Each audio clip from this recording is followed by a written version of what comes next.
In this video, you'll see how you can show Roblox as your game activity on Discord.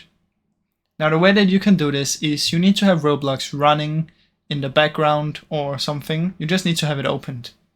After that, go to User Settings, scroll down and find Activity Privacy, and make sure this one is turned on.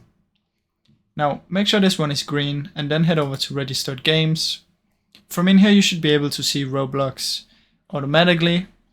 If it's in here, you want to make sure this one is gray. If it's red like this, it does not work. So make sure it's gray. If you don't see it in here, you can come up here and press Add Game.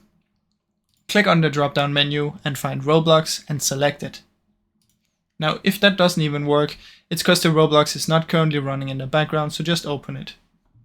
After that, it should see right here, Roblox now playing. And when you're in a server, you can see it says playing Roblox. If you click, it says playing Roblox and for how long. So that's basically how you can do it, guys. Now I really hope you enjoyed this video. If you did, please leave a like and subscribe, as it helps me out a ton. Thank you so much for watching.